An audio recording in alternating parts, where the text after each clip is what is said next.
Hey everyone, today I wanted to introduce Rahul. He's actually the owner of a company called Custom Creatives. It's an SEO and web design agency based out of California. He's actually going to be here today, part of this course, exclusively the interview you can only find here. He's going to basically talk about how he started his agency and share some tips, different things that go above and beyond even the things that I've taught in this whole course. So hopefully you guys are going to get a lot of value out of this. Thank you for joining me. Yeah, hey, thank you for having me, John. Yeah, no problem. I thought I'd just start out. I mean, why did you decide to start Custom Creatives? Like, what's your story? You know what? I was working for a large publicly traded company and doing sales and advertising for them, and we would sell our products and services, and we were heavily reliant on design, and we didn't really have anybody in-house, so we had to kind of find our own friends or agencies or whatnot. So we'd farm it out. I just noticed that things were taking longer. People were charging a lot of money and not producing. So I decided to leave the company and start my own company to fulfill this need. There was a lot of sales reps on the floor at the time, so I knew them all. So I would kind of get referrals from all the existing customers that they had for graphic design, for banner ad design, most notably at the time. And that's how it blossomed into where I am today, is just from that one move of fulfilling a need from a company that didn't have design. So that's where I started. So when you kind of got this whole thing going, I mean, did you already kind of have like a team that was coming over with you, or did you really start this out solo? Like, how did that all kind of come to be? You know what? I had a partner when I first started. We didn't have a plan other than what I mentioned. There was no designer at the company we worked for, and we both kind of just jumped ship and did it on a whim, no plan at all. And once we started our formed organization, we just were two guys that worked extremely hard, and that was kind of our formula. And then it kind of formalized into a plan as we started. So we really didn't have a plan to start. So how long, I mean, obviously you guys started out together. How long did it really take until you started really building out the team? You know what? Probably we jumped in, we dove in pretty quickly. So we were making money pretty fast because we were calling and closing very quickly. We started building the team probably after like 2 years. There's three of us for the first 2 years, and then we started growing and growing and growing. Once we closed the larger deal, then we grew pretty quickly. Like we grew by like 40 people. So that was kind of, I guess we grew after 2 years to answer the question. So it took a little bit of time, but nothing, it wasn't like this whole like 5 year long thing to really start building it out into something much bigger. No, not at all. Because we were doing well. I mean, there's a couple things between like building a team of quantity of numbers of employee count, and then there's building a company with revenue. So we're focused more on building revenue versus headcount. So I know it sounds impressive to say you have like 20 or 10 or whatever people you have, or 100 even. But at the end of the day, it comes down to what is the company doing profit-wise. Sure, sure. Now I know, some people listening to this, they may just be completely new. They might not even have a partner. When they're starting out, obviously they want to have a website and get, some business cards and all these other things. I mean, how important was that stuff to you at the beginning? I mean, I just want people to kind of get an idea of like how much time should they really sink into sort of getting themselves established, getting a brand name, things like that. Today, more important than when I started it in 2004, but I spent a lot of time on it because if I'm selling a service, I have to look good too. Like think about it, like if a creative agency has a bad website, that's a big red flag. If an SEO company has a bad website, that's a major red flag because they're selling traffic. You're basically trying to build ROI for an organization. And if you can't have a good representation of your own website, I doubt your customers will use you. So I spent a lot of time on our website when I first started because this is probably, I don't know, maybe the 10th or 12th version of our site. But initially, we spent a lot of time, I'd say like just personal time from like writing content, picking graphics, call to action buttons and stuff. We probably put in, I don't know, maybe 200-300 hours into it. Wow. because it's important. It's our business. So I think it's extremely crucial. And it doesn't matter even if you're an SEO or a web design company. If you're a dentist, I mean, if you're driving traffic into your website and it's a bad website, people are just going to leave. It's 2015 already, so it's about time people kind of realize that the website is the first touch point to generate customers. Sure. So, I mean, really these days, I mean, I know what I kind of recommend within this course is people go set up like a simple WordPress. You could get a nice theme for, even $50, and that'll really get you on a good starting point. Have some graphics design, think of a good name that makes sense. Yeah, no, that's always a good alternative to have a website. I mean, if money is an issue, yeah, go to Theme Forest or Monster Template or whatnot, download a theme and hire someone to customize it, or they can do it themselves if they have the skill set. I mean, even some of the other template companies have, like Wix or whatnot, may even have good templates. I don't really check around like Tech Solutions, but if money is an issue, then yeah, those are the alternatives. Makes sense. Now, in terms of like actually starting and establishing like your business, I know in my case, I already just happen to have an LLC that I registered before I really started building out my agency, so I can kind of like use that. But in a lot of people's cases, what would be sort of like the point you would feel it's necessary to go out and actually get your business registered? Do you do that right away? Do you think it's something people could do once they really start pulling in some serious revenue? Like, what would your recommendation be there? I mean, from a recommendation only standpoint, because I'm not like an attorney or a CPA or a business formation company, Sure. I would say right away, because you want to limit your liability. Because if you go in and you're a sole proprietor and you start selling and you start doing lots of sales and you get sued or something, you can come after your personal assets. So I would I would register right away and talk to like an attorney or an accountant to get advice. Awesome. Now, I know you mentioned earlier you had a partner to start out. Do you think you would have had a much more difficult time if you didn't have a partner? Like, where do you think that would sort of have left you at the beginning? Not really. I mean, the partner kind of gave me the confidence to leave the company. It was maybe premature that when I did leave, but it gave me the confidence to leave. So that was the benefit, and I wouldn't be where I am now had we not left together. But I don't think I would be far or any different than where I am as far as sales wise, client wise, or decision making wise. Because once we jumped ship, we kind of were very driven in, like, I kind of did a lot of the operations, accounting, the sales, fulfillment. So in any event, I would have kept going forward, even with or without a partner. Awesome. Good to know. I mean, I talk about in this course that, I have a partner that helps me out a little bit with sales here and there. When he's done some stuff, I sort of trained him, but, in most cases, I feel like I've kind of taken on the burden of really the bulk of everything, like, as a whole. Yeah, I mean, that's important. I mean, that's what you have to do when you start, when you don't have money for staff or hiring people or anything like that. You just got to roll up your sleeves and do it yourself, and then kind of gives you a good like training ground for future people too. Because I mean, I see companies that even SEO companies that kind of have like guys that don't necessarily know what they're doing, so it's harder for them to train people under them. So when you kind of know like the foundations of best practices and you've kind of been through the reins yourself, it becomes a lot easier to be able to manage and train people. Sure. Now, you said when you started, you really just went crazy with like cold calling and trying to get new clients. I mean, what are your some tips and like what are your recommendations for acquiring clients? How do you go about doing that, and what's really worked the best for you over the years? Well, initially, like I cold called off of like real estate websites because I was heavily focused into real estate. So I'd start off with something like a low ticket sale, like a banner ad or a logo or something like that. I mean, our low ticket sales were, when I say low ticket, I'm saying $1,050, and that was one time, and those are out there. So if it sounds high, then great, that's high. But that's what we would focus on, is $1,050 on every cold call.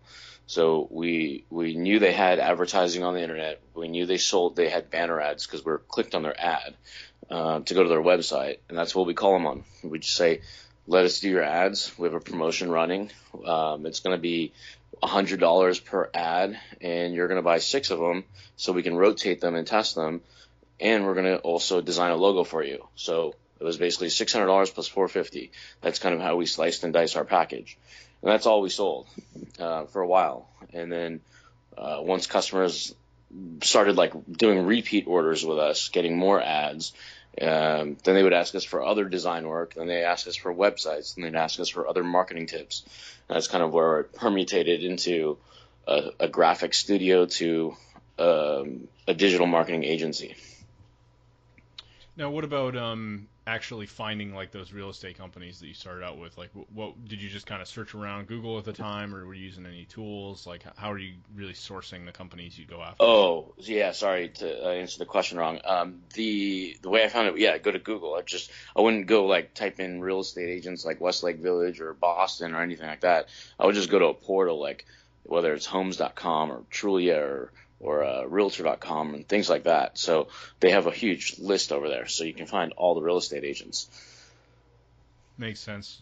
So you basically just kind of churned through a list of companies that you found there. Yeah, I mean, it was easy. I mean, you can do that in any industry. You can just find like whatever it is, like attorney directory if you want to target attorneys, or dentist directories, and you can just hop on like 1-800-dentist or avo.com for lawyers. So you can just always like find this, build this pretty quickly and easily. Sometimes you don't even need to build your list. You can just call off the sites, and as you're calling, you just kind of note them on an Excel sheet if you don't have a CRM, or just pop them into a CRM so you can just follow up. It's not easy. It's just you're gonna have to make a lot of calls every day, at least like 40 to 50 at the minimum. But that's where you can kind of grow your business. Sure. So, I mean, you were really cranking them out then. You were putting a lot of effort into calling these people. It's not like you call 30 guys and then say, oh, this doesn't work, and then just give up. You really... Oh, no, we know it works because every business cold calls. So if it didn't work, that's just our problem. So we know it works. It's not that the model sucks. It's whether you're not confident or don't feel like picking up the phone. Sometimes the phone's heavy that day and you don't feel like it, but you got to do what you got to do if you're going to have your own customer, or if you're going to have your own company. Especially in the start, you got to get some money so you can either hire people or grow the company or have whatever the goal is, better lifestyle, be more charitable, whatever that may be.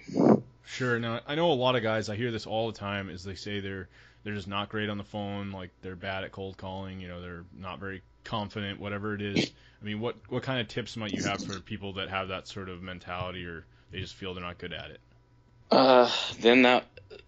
Okay, so then probably set up meetups and try to kind of get like through maybe an association to acquire more people, so you can kind of team up with another like web design company and saying, hey, let's do a co-op like training session. Email your database, we'll email ours, and try to get local customers to like join a meetup or a webinar or something like that, so you can educate them on SEO or web design, whatever the sale is going to be. Then you have your networking. Go where your customers go. That's pretty simple. If your customers are in the Chamber of Commerce and there's a Chamber of Commerce meeting, maybe attend one. With Meetup, I mean, again, you can scout there, like LinkedIn groups. You can always partner with other companies that don't do what you do, but it could be a supplemental product or service they can offer. You can do paid advertising to generate inbound leads. It'll cost money, but it'll solve that problem. So that's kind of my tips there. Awesome. Yeah, no, I like the meetup stuff. That's something I wish I've done a little bit of it, but not a ton. And I know, networking with people in person can be pretty powerful, and actually speaking, things like that. Yeah, if you have a well-polished presentation, you're gonna impress people. They may not be running to pull out their wallets and sign with you, but you'll create a base. I mean, you'll have to take advantage of those people there, because a lot of people want to learn. They don't want to buy anything. They want to do it themselves that go to these meetups, but you never know. I mean, if you keep in touch with them, get them to like you on Facebook and other social media, that's kind of like ends up being your goal, is that social proof. So you want to get something out of it. If it's not a sale, it's like you built respect, you built a name brand in the community, you got a new follower on Twitter or whatever it is, so you can market to them later. Awesome. Yeah, no, I totally agree. Now, in terms of like, I know you briefly touched on it, but sort of like CRM when starting out, I mean, did you use like just a plain old spreadsheet when you first got started, or were there any particular tools that you thought were, easy to start out with a low budget, people could just dive right into it, no problem? Yeah, all I used was what was it? Excel, Microsoft Excel. That's it. So, I mean, that was literally my CRM. It had like my cold call list, and I'd color code it with warm, medium, hot, and then I once I closed them, they got a different color, and then we'd have the dollar value, what they bought, when they bought it, and when we fulfilled. So we kind of kept it all on Excel. It wasn't the most efficient, but it was what we used at the time. Then we moved into like a paid CRM. Like we've tried Microsoft Dynamics, we've tried Salesforce, we've tried Pipeline Deals, and we stuck with Pipeline Deals. So it's pipelinedeals.com. It's pretty cool. I think they charge like $25 a seat. So $25 a month is all you really need. Yeah, I'll put a link to that, and people can pipeline deals, right? Yeah, pipelinedeals.com. All right, cool. I'll put a link to that, and people can check it out if that's something they're interested in. I know in this course, I recommend one called Nutshell, which I think when we spoke you hadn't used it, but that one's even more. It's like $15 per person, so unless you're building a pretty big team, it's fairly cheap to start out with. Yeah, HubSpot. I think HubSpot has a free CRM tool now too. So I haven't checked it out because I already have a CRM, so I'm not really interested in like doing more work to investigate. But that could be an opportunity for other people who want something free. Yeah, I'll see if I can find that, and if I can, I'll link to that as well. Now, in terms of like fulfillment and actually doing a lot of the work, I mean, obviously when you guys started, you're just a team of two. Were you guys fulfilling most of this work? Were you outsourcing it? Were you doing parts of it, or just completely outsourcing it? How are you kind of handling that to start out? Both. We were doing it ourselves, and when we were busy, we started farming things out. So when we farmed things out, I mean, we went to Google, found people pretty easy. The problem was like you can't have both. There was like cheap and okay, or pricey and good. So it was hard to find somebody in that were both, so you can have a good margin on it. So it was completely random. My uncle was visiting from overseas. He just told me, he's like, call your cousin, he can help. Called my cousin, and lo and behold, we hired two people from where he lived. So these guys were really, really high quality, pay them well, and keep them happy. So we just built our design team overseas and locally. So we had a hybrid model. So we can fulfill fast if need be, and we can fulfill more quantities at a 24-hour cycle. So when we're sleeping, they're awake. When they're awake, we're sleeping. So we're Sure. always doing fulfillment. But we also had a good process and a good team, and we made them part of our team. So they weren't like freelancing for like 20 guys or other people. It was just literally dedicated team. Awesome. Yeah, I like that. I mean, especially the whole like they're working while you're sleeping. I like the idea of that. Yeah, I mean that model. I mean, it only works with quality people. Like I said, I keep going back to quality because like I've seen so many people just put out such a horrible product, like whether it's websites or SEO stuff, that they kind of leave a blind eye. Just as long as you monitor your teams, you'll be good. There's good guys out there. They just have to be like led, because at the end of the day, SEO is. I mean, there is like a procedure to it, but then there's also like knowing the business. You kind of have to know your customer's business to be able to like guide your team for best practices, especially if I'm talking specifically for outsourcing, and most people probably outsource to like an Asian country. So like you'll have major language barriers, and you kind of have to like whatever get your team up to speed with the culture, what the company really does, and not assumptions, and just watch out for grammar and spelling. Sure, sure. I know. I recommend just people go check out places like I guess once was Odesk, now like Upwork or Elance. You can find plenty of people to outsource there, or if it's small stuff, go on like Fiverr, depending on what you're trying to do. And in my case, I just found a company like your company offers white labeling services, so someone listening to this could actually go to Custom Creatives and decide to outsource with you guys and do that if they chose to, basically, right? Yeah, yeah, and we would love that. Cool.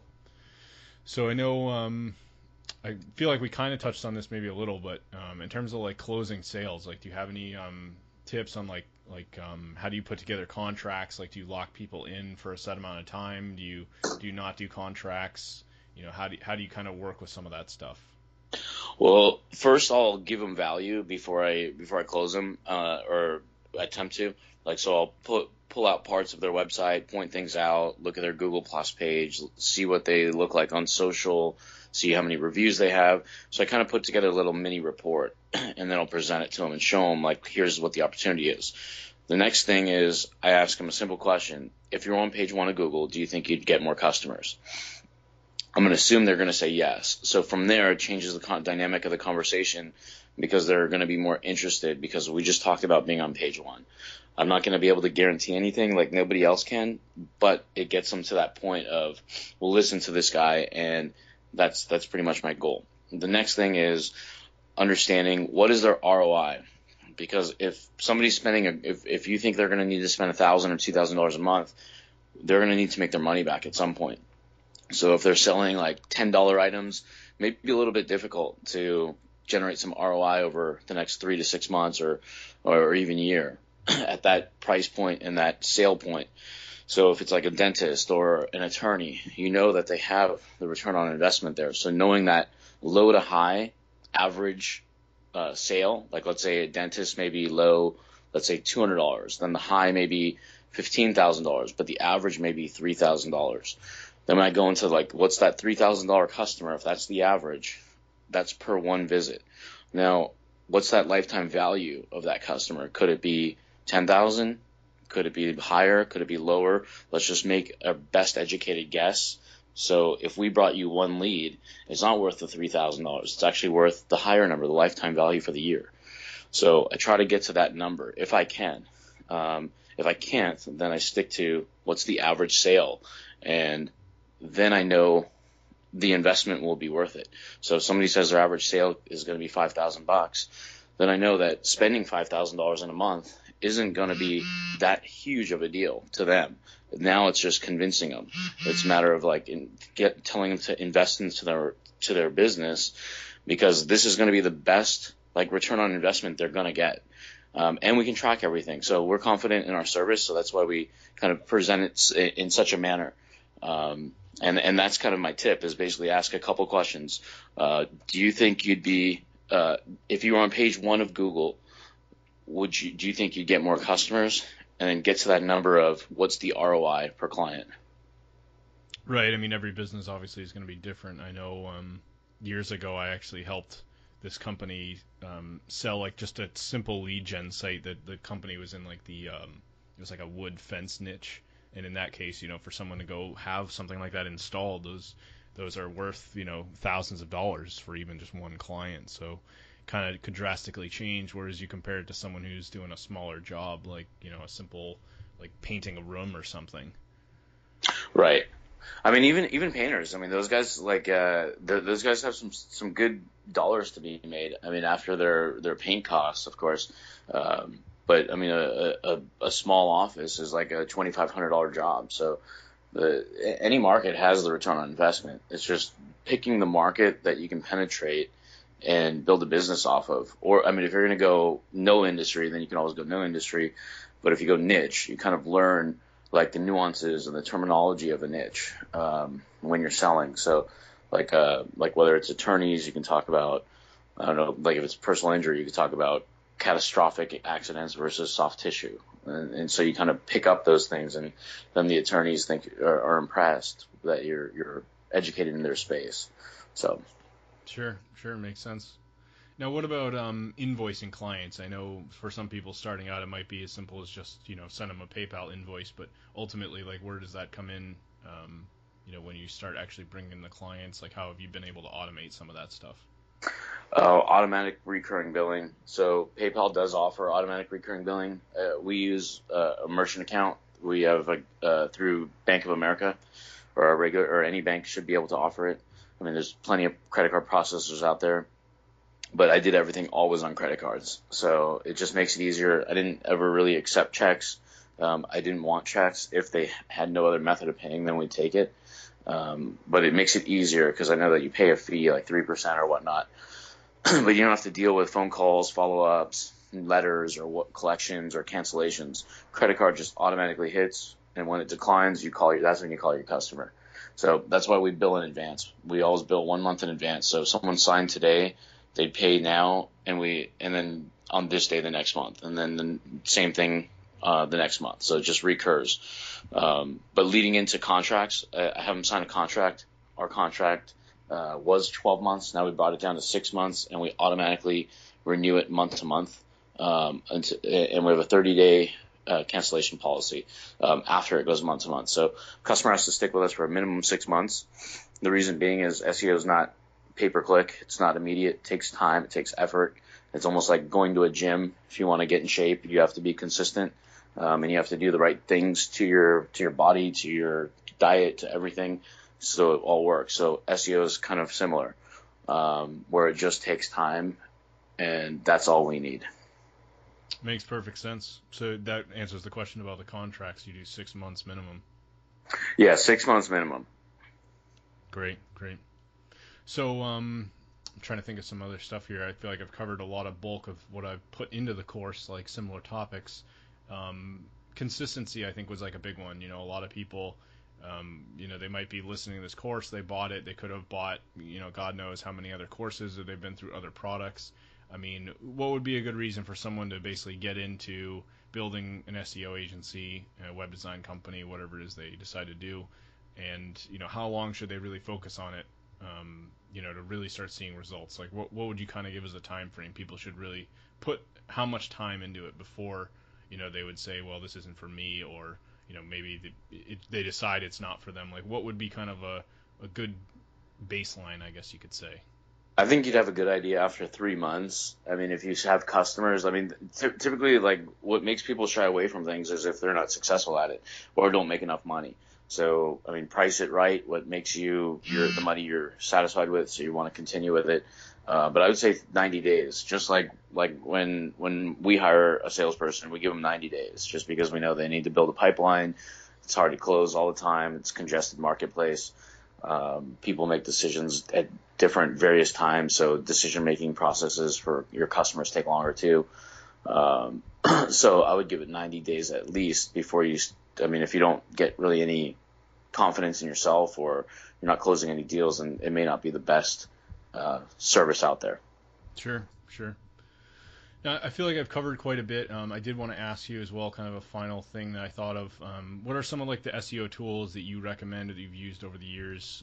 I'm sure things have changed since 2004, but what are some things that you guys use today in your agency that you might recommend if people decide to do some of the work for themselves? You know what? I'll send you a link to a download. We have a list of tools that our SEO head put together, and it's downloadable, I believe, on our website. I'll have to look. Okay. It's like peppered throughout. We have a bunch of call to actions to our site, so I'll find it. We're building a resources page just for like checklists and things of this nature. So when people ask us, we can just say, hey, download it from our site. But the main ones that we're using, I mean, other than Google Analytics, I use Moz. Moz is great. Sure. Open Site Explorer. We've used Moz bought a company, Whitespark. We've used them for citations. Yep. Then we use Webmaster Tools, of course. SEMrush, Majestic SEO, and then recently for PPC we've been using WordStream. I'm sorry, not WordStream. Yeah, it is WordStream. Sorry, yeah, WordStream. That's like a keyword tool, right? Yeah, it helps you optimize keyword campaigns, finds waste in your campaigns, gives like intelligent recommendations. It costs money, but we're just testing it out right now, so we'll know if it's worth it in the next couple months. Sure. Cool. Well, I think that's pretty much covers a lot of the questions I wanted to ask. I covered a lot of the different topics that I had here. Is there anything else you feel that you could add for people that are listening in this course that they might be able to, that would be good for people that are just completely starting out? Maybe they already even have an agency and they're just looking to, build upon it. Yeah, if you're going to be just selling and you don't have an agency yet, find a good partner that can fulfill, number one. Number two, just put together like a price sheet so you can have something to show customers and something you can like get referrals from or whatnot. The other thing is just have your contract streamlined so it's ready. Maybe get electronic signatures with like EchoSign or DocuSign. Then just go out and sell. That's pretty much it. I mean, like, that's all it really is getting customers. So that's what makes businesses attractive to other businesses. If you have a big customer base, you could sell it at the end of the day. Sure. No, I totally agree. Yeah, 'cause, I mean, that's, like, think about watching Shark Tank. I mean, all they care about is what are the numbers. I mean, rarely do they care about, like, oh, this guy's great and product is great. It's always at the end of the numbers, and then the product turns to be great. You know what I mean? Right. When they have those IT, like, new tech products, yeah, those are some things where you don't need sales. It's just vision. But every other business, they're just going to ask, what are your sales? And if it's scalable and you have customers, that's all you can. I mean, you'll be successful. Just got to work hard, though. Awesome. Great advice. Well, thank you for taking the time out of your day to join me for this interview. I hope people found this really useful. If you want to check out Rahul's site, it's customcreatives.com.